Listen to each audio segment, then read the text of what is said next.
Hello friends, a very good morning to all of you.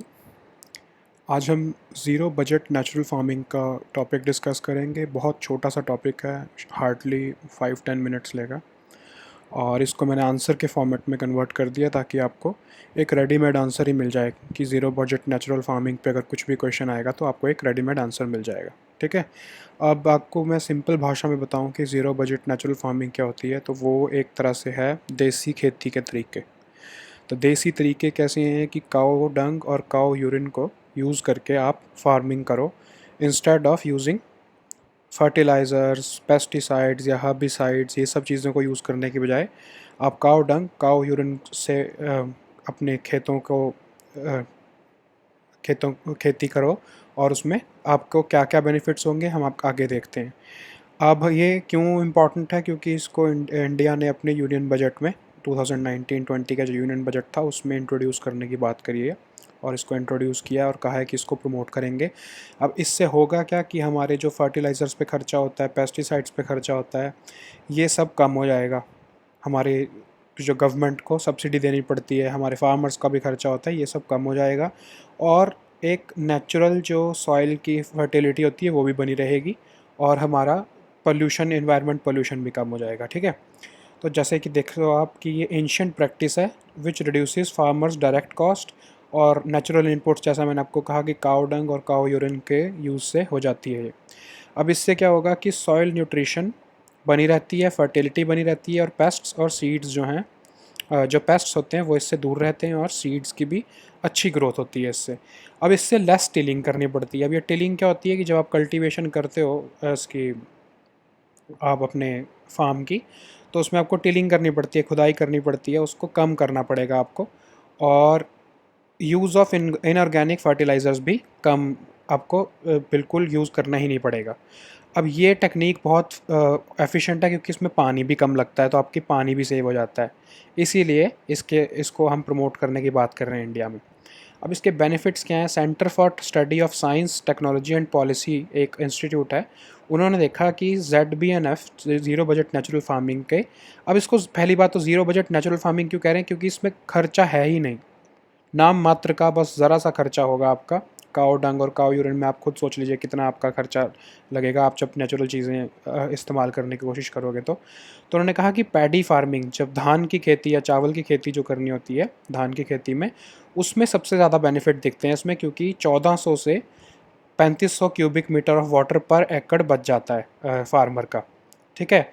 अब उससे क्या हो रहा है कि और भी एक फ़ायदा है कि जो टाइम इंटरवल, जो इरिगेशन का जो टाइम इंटरवल होता है, कि जैसे पहले आपको नॉर्मल जब आप खेती करते हो तो उसमें अगर आपको 5 से 6 दिन में आपको पानी बार बार भरना पड़ रहा है अपने खेत में, अब इसमें वो चेंज होकर हर 8 से 10 दिन वो आपकी साइकिल इंक्रीज़ हो गई इरिगेशन की, तो पानी आपका सेव होने लग जाता है। तो ये इसमें भी हेल्प करता है, हमारी वाटर इरिगेशन के जो हमारा इरिगेशन के साइकिल है उसको बढ़ा देता है, तो पानी भी हमारा सेव हो जाता है। अब इन्होंने देखा कि एक क्रॉप सीज़न में, सिर्फ वन क्रॉप सीज़न में इलेक्ट्रिसिटी कंजम्पशन भी फार्मर्स की 1500 से 3900 यूनिट्स तक पर एकड़ बच गई। और उससे क्या हुआ कि हर क्रॉपिंग सीज़न में 6000 से 16000 रुपये तक का फ़ायदा हो गया एक फार्मर को। ठीक है। अब ये देख कह रहे हैं कि क्योंकि इसमें मल्टीपल एरेशन टेक्निक्स होती हैं। मल्टीपल एरेशन मतलब जो इसकी, आप जनरली आप देखते हो कि धान की खेती में वो पानी भर के रख देते हैं ना, अब इसमें पानी भरने की ज़रूरत नहीं है, क्योंकि अब आप उसमें काऊ डंग और काऊ यूरिन डालोगे तो वो वाटर एब्जॉर्प्शन कैपेसिटी उसकी बढ़ जाएगी।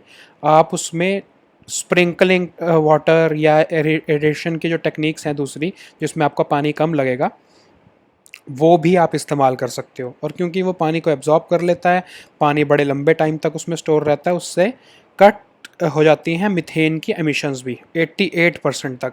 अब जो नॉर्मल हमारा जो टेक्निक है, जो हमारी धान की खेती की, उसमें आपको पानी परमानेंट भर के रखना पड़ता है, तो उसमें से मीथेन की एमिशंस भी ज़्यादा होती हैं, तो इन्वायरमेंट में हमारे ग्लोबल वार्मिंग का एक सोर्स बन जाता है वो हमारी जो कन्वेंशनल फ्लडिंग प्रैक्टिस है हमारी खेती की। ठीक है। अब ये कह रहे हैं कि अगर इंडिया का सारा पैडी एरिया मतलब धान की खेती का जितना भी 43 से 44 मिलियन हेक्टेयर्स का एरिया को अगर हम ज़ीरो बजट नेचुरल फार्मिंग में ले आएँ तो हमारे 150 से 400 billion cubic metre of water जो है वो बच जाएगा। अब ये देख रहे हो आप कितना वाटर है ये, 40 से 100 टेहरी डैम उत्तराखंड का सबसे बड़ा डैम है ना, उससे 40 से 100 टेहरी डैम में जो पानी है टोटल उसका स्टोरेज जितनी है उसमें हो सकती है, उतना हम रोज हर उसमें साल बचा सकते हैं। ठीक है, 150 से 400 billion cubic metre of water हम पोटेंशियली सेव कर सकते हैं अगर हम ज़ीरो बजट नेचुरल फार्मिंग की तरफ मूव कर जाएं।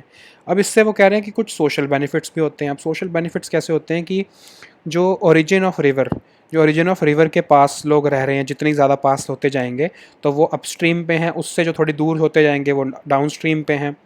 तो जो अपस्ट्रीम पे लोग रहते हैं जब वो, क्योंकि वो अगर कन्वेंशनल फ्लडिंग की प्रैक्टिस करते हैं, ज़्यादा पानी भर के रख देते हैं अपने खेतों में, तो नीचे वालों की हमेशा, जो नीचे जिनका जिनका खेत आगे पड़ता है, नदी से थोड़ी दूर पड़ता है, उनकी हमेशा ये उनके साथ एक शिकायत रहती है कि वो ज़्यादा पानी नहीं बचता है उनके पास तक आते हुए। तो अगर इसमें हमारा पानी सेव होगा कि जो, तो ये हमारी फार्मिंग कम्युनिटीज़ के जो डिस्प्यूट्स हैं, जो अपस्ट्रीम फार्मर्स के और डाउनस्ट्रीम फार्मर्स के, वो भी कम हो जाएंगे। हमारी फार्मिंग कम्युनिटीज़ में डिस्प्यूट्स भी कम हो जाएंगे। अब एक कंक्लूजन आप दे सकते हो, बहुत अच्छा एक कंक्लूजन दिया है कि ज़ीरो बजट नेचुरल फार्मिंग जो है उसके लिए टाइम भी चाहिए, पॉलिसी भी चाहिए, और रोम जो सिटी है वो एक दिन में नहीं बनाई गई थी, इसलिए हमको पेशेंस दिखाना होगा। ज़ीरो बजट नेचुरल फार्मिंग के जो बेनिफिट्स हैं वो धीरे धीरे हमारे को ऑब्टेन करने में थोड़ा टाइम लगेगा, और उसके लिए कॉन्क्रीट पॉलिसी सरकार को बनानी चाहिए ताकि फार्मर्स उसको अडॉप्ट करें। ठीक है, तो ये आज का हमारा टॉपिक था। नेक्स्ट टॉपिक, ये जैसा मैंने आपको कहा था, बहुत छोटा सा टॉपिक है। आपको एक मैंने रेडीमेड आंसर दे दिया है कि जब भी इसके बारे में पूछेंगे आप इसको बेनिफिट्स के थ्रू आप बता सकते हो। सोशल बेनिफिट्स भी हो गए, कंक्लूजन हो गया। आप इसमें एक अगर कंसर्न डालना होगा तो आप ये डाल सकते हो कि इसको अडॉप्ट करने में थोड़ा अभी टाइम लग जाएगा, और एक कॉन्क्रीट पॉलिसी अभी गवर्नमेंट की कुछ है नहीं है, तो इसको आपको प्रॉपर अगर फार्मर्स को अडॉप्ट करवाना है तो उसके लिए कुछ टाइम लग जाएगा। हमको इसको बहुत जल्दी हम इससे रिजल्ट्स एक्सपेक्ट नहीं कर सकते। ठीक है, so thank you friends, will meet next time with another topic. Until then, good bye.